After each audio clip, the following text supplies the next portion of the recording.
Hey there. A couple days before we were scheduled to tape today's episode, I tested positive for COVID-19. Oops. I'm actually feeling pretty okay right now, but I was definitely not ready for our usual taping and production and all the rest. And I'm still kind of tired.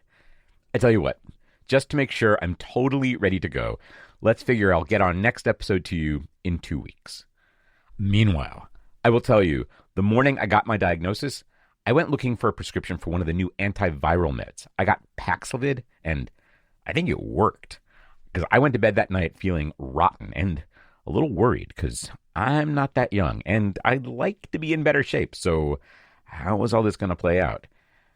I woke up the next day just feeling tired. Voice a little messed up, but otherwise, not miserable.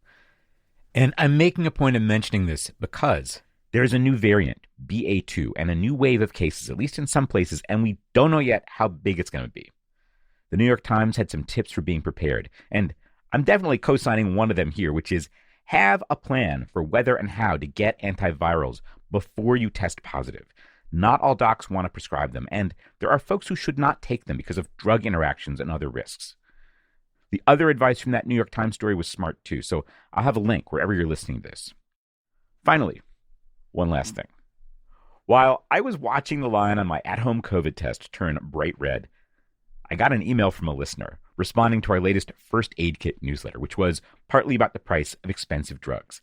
And I wrote back right away saying, I hate that insurance is interfering with your life so intimately, but I can tell you this is one of the most entertaining notes to arrive in this show's inbox. And if you have any inclination to read it out loud as a voice memo, I would put it on an arm and a leg in a heartbeat.